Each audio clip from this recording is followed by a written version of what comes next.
Released last fall, Shadow Warrior 2 on the PC remains one of the best looking first-person shooters on the platform. With its gorgeous HDR-enabled visuals and lightning-fast performance, Shadow Warrior 2 represents the best of the PC platform. And now, you can play it on consoles.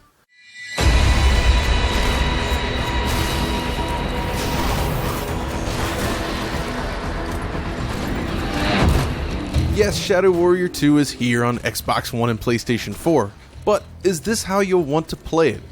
Let's find out and see how it holds up against the PC version.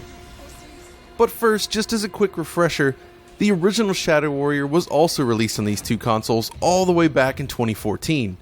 It had its quirks such as screen tearing during heavy combat, but it managed to deliver near PC quality visuals at a moderately stable 60 frames per second.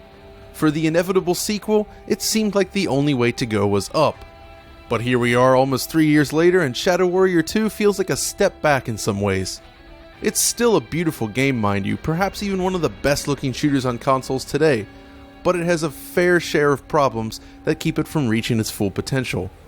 The most evident loss from the previous game is frame rate.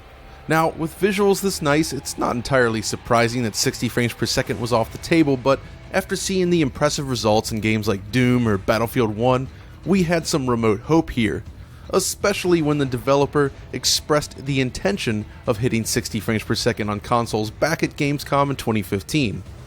Well, a lot can change in 2 years obviously, and change it has. The reality is that Shadow Warrior 2 on consoles runs at 30 frames per second. While we cannot say for certain, of course, it's pretty likely that this is the result of CPU limitations.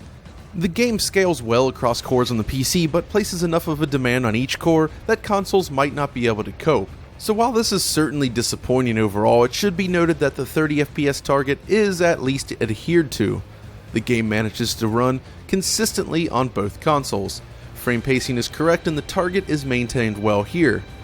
Now we've been looking at PlayStation 4 thus far, which is rock solid. But if we jump over to the Xbox One, you'll notice very occasional tearing from time to time, even on the Xbox One S. Not really a big deal though.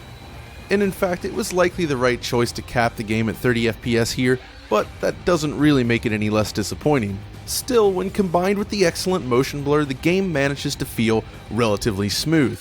But with the high speed of the action, it's certainly a step down from the blazing fast PC release. For performance reasons alone then, if PC is an option for you, we'd recommend sticking with that version. But it's not just the frame rate that misses the mark here. For one thing, Shadow Warrior 2 was one of the very first PC games to offer support for high dynamic range output. It was gorgeous, one of the best implementations of the last year. This seems like a no-brainer for the console version, but alas, it is completely absent.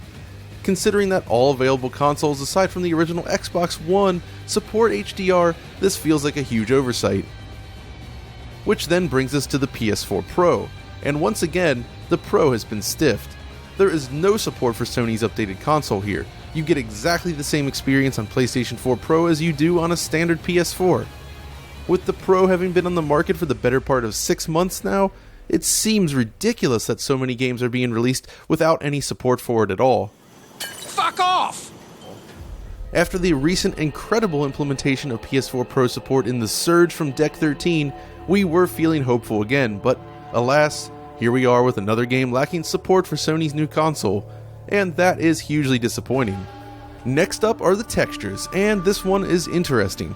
On PC, the highest setting requires a GPU with 4GB of VRAM, so it's unfair to expect these assets to appear on console, but in the wake, we're left with some wildly variable textures instead. In one area you might run across these gorgeous palm-enabled bricks which just look great. Then you turn around and you get this. Or this. There is a real sense of inconsistency here that tarnishes the otherwise beautiful visuals on display. Now, that's not to say that the texture work is bad, and for the most part it's pretty good, but the weird mix of high and low quality textures can be jarring at points. The Ambient Occlusion implementation on consoles also leaves something to be desired. It's so thick that it often looks more like a black cloud around your hands. It's a rather strange choice. One other issue we ran into is this strange bug here, where you basically fall into the steps at the start of the second level, and, well, you're not stuck, but You can't actually walk up the steps as you're supposed to be able to. A strange bug indeed. So yeah, thus far things really aren't looking great, but while stuff like HDR and Pro support feel like a huge miss, the rest of the port really isn't too bad. In fact, in a side-by-side view of a general area, it holds up rather well against the PC. Lush forested areas are rich with blowing foliage and intricate detail, while the rain-soaked cityscapes are filled with screen space reflections and vibrant neon lights galore. Animation work is generally excellent here, and the weapon models are fantastic. The subtle blur applied to the edge of the weapon is always a nice touch. The rain effects in the game are also glorious. And when you walk under cover, rain is properly occluded from the scene, a nice touch. There's little doubt that Shadow Warrior 2 remains a big step up from the previous game. It may not quite match the PC version, of course, when looking closely at the details, but the overall sense here is that it looks close enough during gameplay. The sacrifices made to the visuals, aside from texture quality and AO, are relatively minimal here. So how about basics like resolution? Well, on PlayStation 4 you get 1080p while Xbox One is 900p. The classic split and the same resolutions used in the previous Shadow Warrior. No surprises here.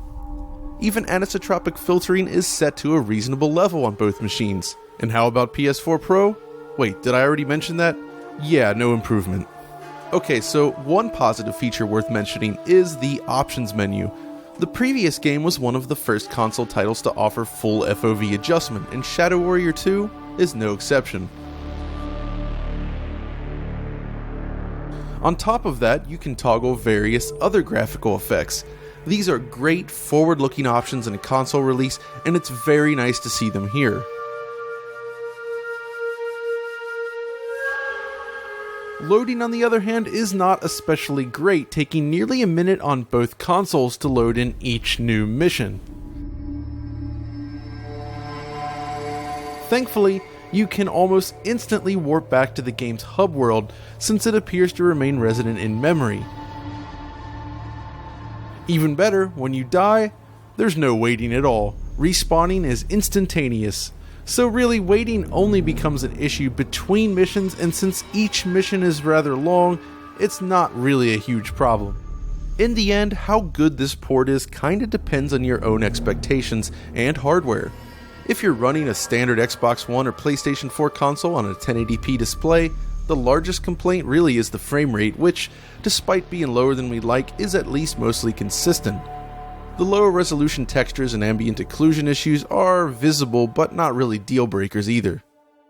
If, however, you have an HDR capable 4K screen or a PS4 Pro, then it feels more like a real disappointment. Coming from the HDR enabled PC version running at higher resolutions and frame rates, it feels like a huge step back. Coming from a studio known for its technical prowess, it's genuinely surprising that these features are absent, and I can't hammer on that enough. But that's ultimately it.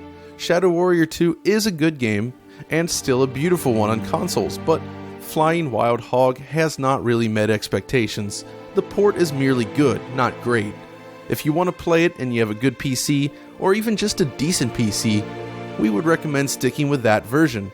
Otherwise, this isn't really a bad way to play, provided you've tempered your expectations. But anyways, that's all we have for now. If you enjoyed this video or found it useful, be sure to like, subscribe, and follow us on Twitter. And until next time, this is John signing off.